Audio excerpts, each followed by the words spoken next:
जय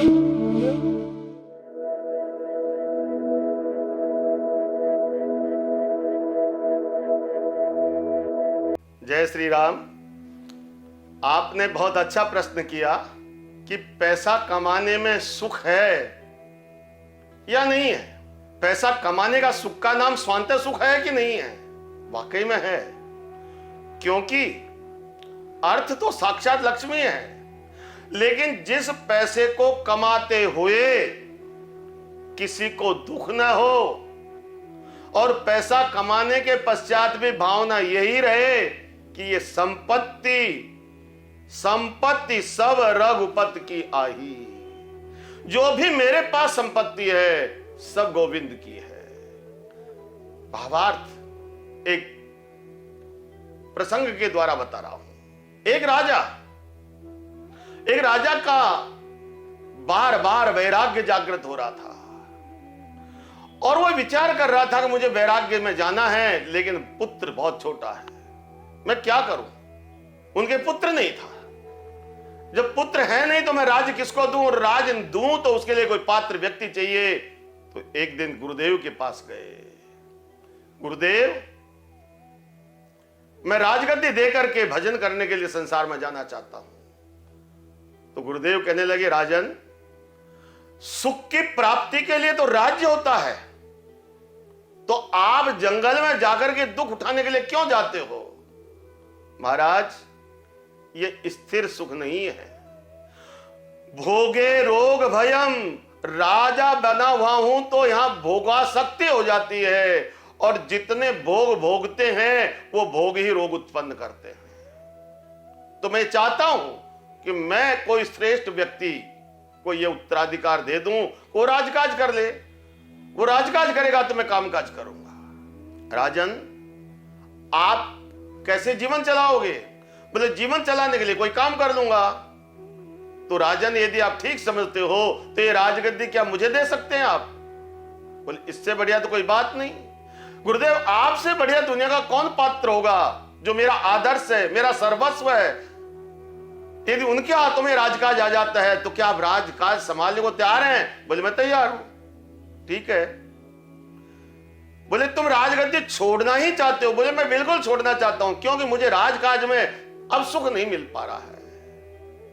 संसार का कोई भी सुख है, भोजन कर लिया और आपकी प्रिय वस्तु और ले लो, अब एक और खा सकता हूं। बोले, अब एक और ले लो। बिल्कुल नहीं खा सकता, क्योंकि संसार के सुख की पहचान है कि वो सीमित ही लिया जा सकता है, लेकिन भगवत भजन और परोपकार ऐसा और करते ही रहो, कभी तृप्ति नहीं होती। मैं राजकाज नहीं भोगना चाहता प्रभु। तो गुरुदेव ने कहा कि एक काम करो राजन, राजकाज मुझे दे दिया, स्वामी मैं हो गया, गद्दी पर मैं बैठ गया। बोले, ठीक है, पर अब आप एक काम करो, आपको जीवन चलाना है, बिल्कुल चलाना है, तो आज हमारी नौकरी कर लो, आपकी कोई उत्तरदायित्व नहीं है। पर मैं क्या करूं महाराज? बोले, हमारे यहां नौकरी करो, खाने के लिए इतना चाहिए उतना ले लो, और ये राजकाज की उत्तरदायित्व मैं आपको ही दे रहा हूं। गुरुदेव, आपने मुझे दे दिया, मैं आपको राज नहीं दे रहा हूं, मैं आपको नौकरी दे रहा हूं। अब आपका कोई तनाव नहीं है।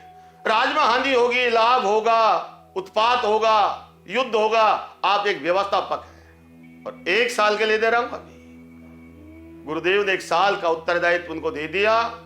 गुरुदेव अपने काम में लग गए, राजा अपने काम में लग गए। साल भर के बाद गुरुजी आए, कैसा लग रहा है? बोले, महाराज, कभी जिंदगी में जिस चैन से नहीं रहा वो 1 साल मेरा सबसे बढ़िया चैन का रहा है। क्यों? क्योंकि पहले मैं राजा हूं और मेरा राज्य है। ये तो गुरुजी का राज्य है और गुरुजी का मैं नौकर हूं, बस यही फर्क है। संसार में रहने में समस्या नहीं है, संसार को मन में रखने में समस्या है। नाव के अंदर पानी है, खतरा है, और पानी के अंदर नाव है, कोई चिंता नहीं है। अब संसार में कैसे रहना है? ये इस ढंग से रहना है, जैसे जग में रहूं तो ऐसे रहूं जो जल में कमल का फूल रहे। पानी रात रात में जितना बढ़ जाता है और कमल की डंडी जो नीचे से आ रही वो भी उतनी बढ़ जाती है। कमल का पुष्प, कमल का पत्र हमेशा जल के ऊपर रहता, जल के अंदर नहीं रहता। तो आज लोगों की एक धारणा हो गई कि मैं क्लब जाऊं, मैं सुरापान करूं, मैं बहुभोग भोगूं। ये भोग ऐसे ही हैं जैसे भोगोन भुक्ता वयमेव भुक्ता। हम भोग कभी भोग नहीं सकते, अरे भोग ही हमें भोग रहे हैं। कालोन यातो वयमेव याता, अरे समय कभी नहीं जाता, हम चले जा रहे हैं, समय तो यही रहेगा, हमसे पहले भी समय था। तृष्णान जीर्णा वयमेव जीर्णा, तृष्णा कभी बूढ़ी नहीं होती और हम बूढ़े होकर मर जाएंगे। तो इस संसार का सुख क्या है? संसार का सुख ऐसे ही है जैसे दाद और खाज। दाद और खाज, जिस समय जब खुजली होती है, आप अपना प्रिय भोजन करते हो और कहीं भी शरीर में खुजली हो गई, आप बहुत तेजी से खुजाते रहोगे, खुजाते रहोगे, खुजाते रहोगे और इतना खुजा देते हो खून निकल जाता है। और जैसे ही खुजली 1 सेकंड के बाद समाप्त हुई, उसी जगह आपको दाहकता, आपको दर्द, आपको पीड़ा, आपकी व्यथा बढ़ जाएगी। क्या करूं? कोई चिकित्सक के पास जाऊंगा, कोई दवा लेके आऊंगा। बोले अभी तो आपको ऐसा आनंद आ रहा था कि इससे बढ़िया कोई दुनिया का आनंद नहीं है। न भोजन में है, न भोग में है, न किसी भी चीज में। इतना खुजाने में आनंद आ रहा था। बोले क्षणिक आनंद में 24 घंटे जलता हूं। जैसे एक कुत्ता कहीं सूखी हड्डी देखी और सूखी हड्डी को चबाने लगा।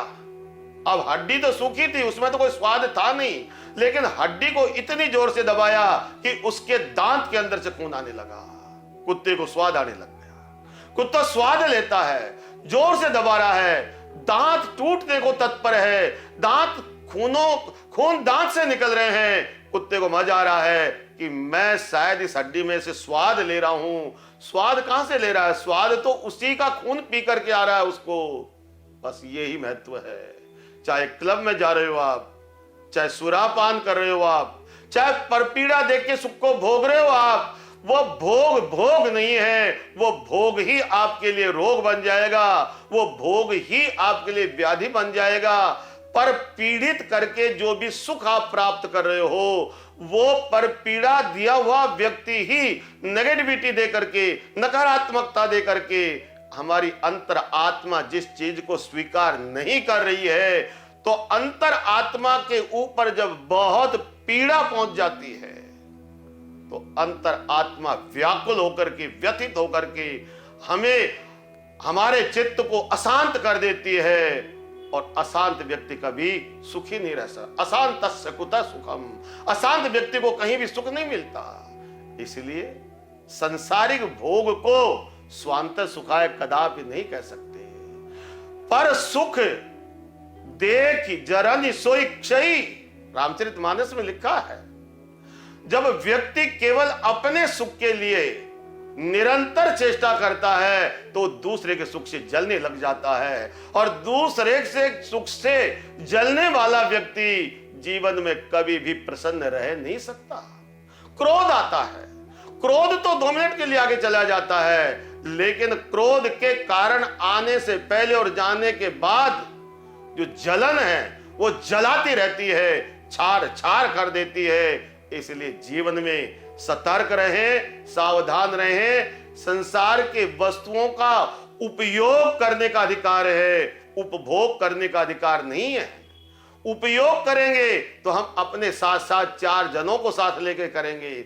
उपभोग करेंगे तो किसी को पीड़ित करके हम सुखी होना चाहेंगे, वो सुख ही हमको दुखी कर जाएगा। वो सुख है ही नहीं। सुख के रूप में साक्षात दुख का ही स्वरूप होता है। लेकिन व्यक्तिगत सुख जब भोगेंगे तो हम छुपा के भोगेंगे, और सार्वजनिक जब सुख भोगेंगे तो आनंद का सुख होगा। इस प्रकार से ये सांसारिक सुख हमें सुखी नहीं कर सकते। संसार में रह करके सबको सुखी करने वाला स्वांतः सुखाय कहलाएगा। जय सिया राम।